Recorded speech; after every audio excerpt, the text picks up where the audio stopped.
So today I'm going to talk about how to make a spice rub in your kitchen with a few simple ingredients to start out with a basic rub. I'll have some suggestions for other seasonings you can add to it to make it more complicated and kind of give it your own flavor. But a basic dry rub is something everyone should be able to make. You can buy them. I buy a lot of different brands of rubs. I have a company that manufactures my own rubs, and I still buy other people's. And I still make my own all the time and experiment with different ones. It's a lot of fun. It's very easy, it's very inexpensive, and it's a big part of barbecue. You know, the seasoning itself, as a dry rub, when we think about putting on the outside of maybe a brisket or something like that, it gets very dark, and all those water and oil-based esters and compounds and flavors, a lot of that flavor goes away in the smoking and cooking process. They're actually pretty delicate. But the bark formation is very important in giving something for those smoke oils to adhere to besides the surface of the meat. It's a great thing because it forms a crunchy crust on the outside, that bark that we like. So the salinity of the salt and the heat of the pepper and stuff like that remain, but a lot of those really delicate flavors of your seasonings actually burn up and go away. And that's why I like to add a nice spice rub at the beginning, but then I also like to put raw spice on at the very end. So you have all those flavors returning. When you're grilling, it works the same way. I use barbecue rubs when I'm grilling meat also. I just, steaks and burgers and shrimp and stuff like that. I generally don't use any sugar in those. I don't like sugar on my burgers and things like that. But whenever you put a rub or a seasoning blend on, let's say, a hamburger and you grill it, there's actually 3 different really good flavors you can get from that seasoning. There's the seasoning that's just on the meat that roasts in the environment of the grill. And then there's the seasoning that touches the grill grates and blackens into that char crust that we like so much. It's very bitter. Also tastes good. And then you can put raw seasoning on at the end and you get all 3 different profiles. I think it makes a pretty big difference if you pre-season and post-season. You have to watch out how much salt's in your rub and so that you don't double up on the salt. Maybe put half on the beginning, half on the end, or whatever you want to experiment with. But it makes a pretty big difference if you season afterwards also. I'm not going to go into every single thing that I know about spices or the seasonings that are in this. This is a really basic video, really basic instruction on how to make a rub. One thing I will say, and I think I reiterate during the application here in a minute, is don't worry about spending a whole lot of money on really expensive boutique spices.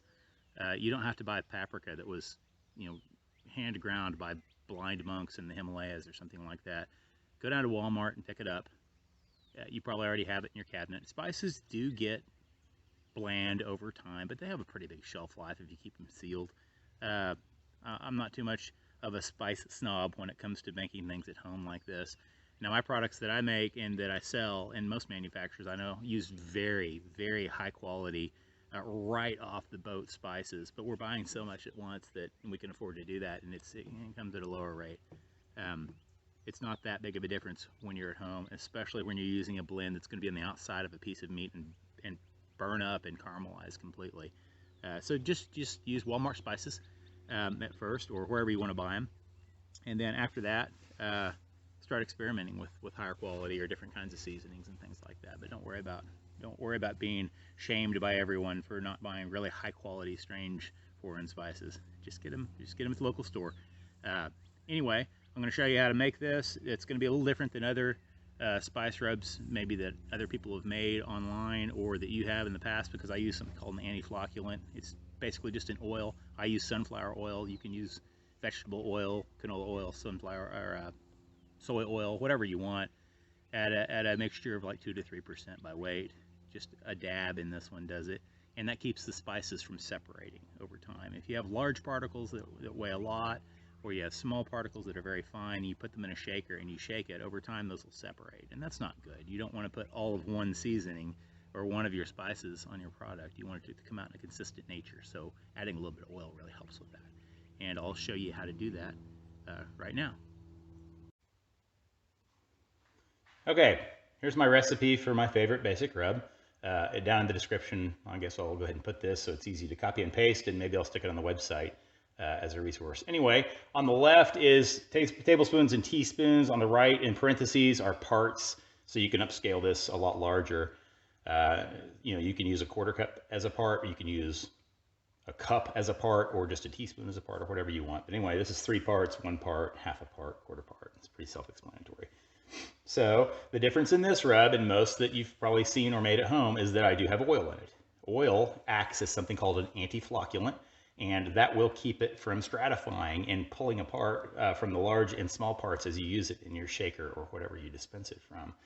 Here, as an example, this is one of my products, and it has really large granules of things like minced onion and minced garlic and coriander and black pepper that are very large. It has very fine powders in it also, but you'll notice it all stays the same. You could shake this all day long and it will not stratify into large and small parts. It stays consistent in this formulation.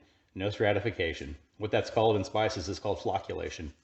So the oil is actually called an anti-flocculant, and that keeps it all together. And it's worth it. I mean, we're adding a 1/4 teaspoon to this thing, and it's actually just 2 or 3% by weight is all you need to add. And I recommend you add it to the large parts as the first part of your mix because it's easier to mix up into those large parts.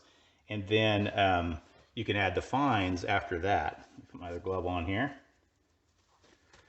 All right, so like I said, the large parts go in first, so we'll do the kosher salt and of course black pepper. I just use plain old kosher salt. I like the granularity of it for a rub. I don't like the real fine like table salt you can use.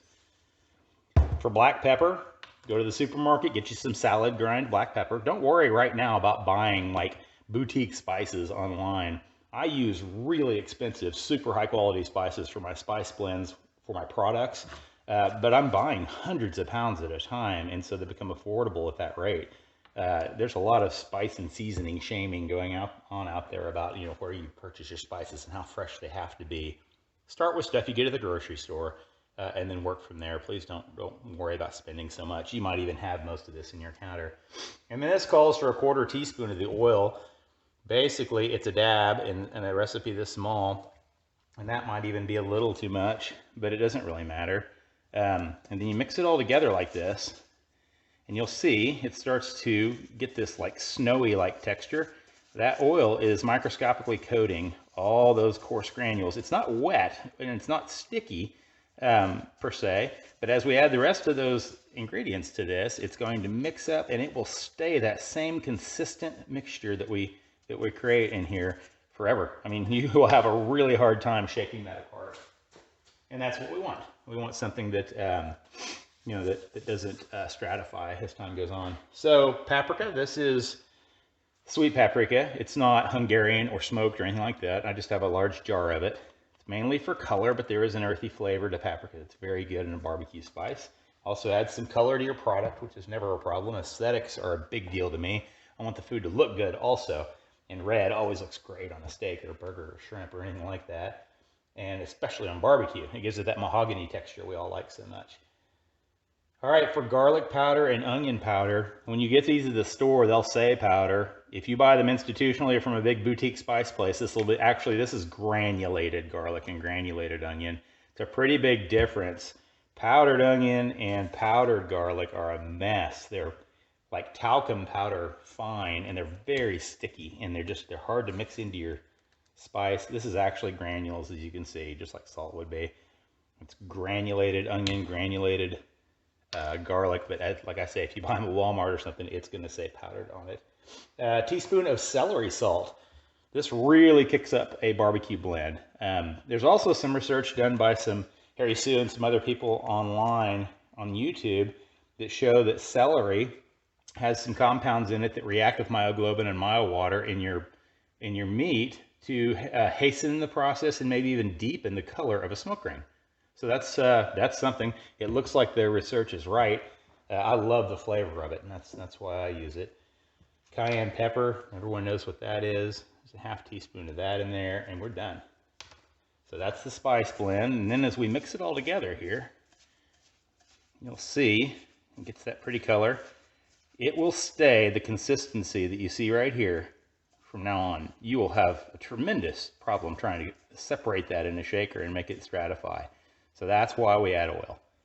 And I've made a whole bunch of other here earlier. So let's put it all together here. And there is our basic rub. There is no sugar in there. There's no brown sugar in there. I love brown sugar in my rubs, but I don't always want to sweeten my rub. If I'm doing brisket or chicken breast or grilling shrimp, or hamburgers, I don't want sugar on it. That's just me. So I leave it sugar-free like this, and then later on, if I'm making a pork butt or ribs or something I want sugar in, then I go with brown sugar and add it to whatever degree I like. Generally, with a barbecue, it's like at least 1 part to 2 parts, and sometimes I go 1 to 1 to make a real sweet rub. You do have to be a little bit careful with how much brown sugar you add.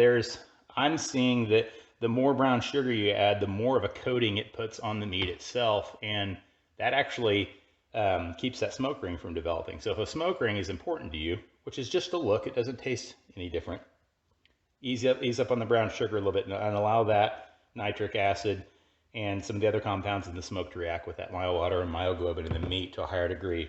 That brown sugar seems to shield it. I don't know why. A lot of people don't use brown sugar also because it clumps up so bad. You can get around that a few different ways. You can get this, what's called granulated sugar. This is from my spice packer. Or you can get it online, of course, or granulated brown sugar. It's freeze-dried or something. It's not sticky at all. So when you add it in here, it doesn't clump up. That's a good thing. But this is our basic sugar-free rub. You can use this as an all-seasoning on all kinds of stuff. It's wonderful. I would suggest, once you've made this, to go ahead and start adding some other things to it that aren't the part of the basic rub. You can get this stuff online. I'm starting to see it at grocery stores. This is Worcestershire powder. Worcestershire sauce has been powdered. It is incredible. It really adds a big flavor to barbecue rubs. Got to be careful with it or it'll be overpowering. Chili powder is really good. Cumin, a little bit of allspice or cinnamon in the background makes a big difference. Please experiment with it. But if you start out with this basic rub, you'll probably have 99% of that stuff at your house. You may not have celery salt or the right coarseness of black pepper. This is some 30 mesh fine ground black pepper I use for some other stuff. I wouldn't recommend going that fine. It'll get really hot and peppery to you. Go with what I suggested and start and mix some of this stuff, and then take some of this out and experiment with other things and write it down. And I bet you come up with a dry rub that is all your own and very good very quickly. Dry rubs shouldn't be that difficult. They mainly have the same ingredients in them. So I want you to be able to start out with a pretty simple one. And I'll put this recipe down in the description.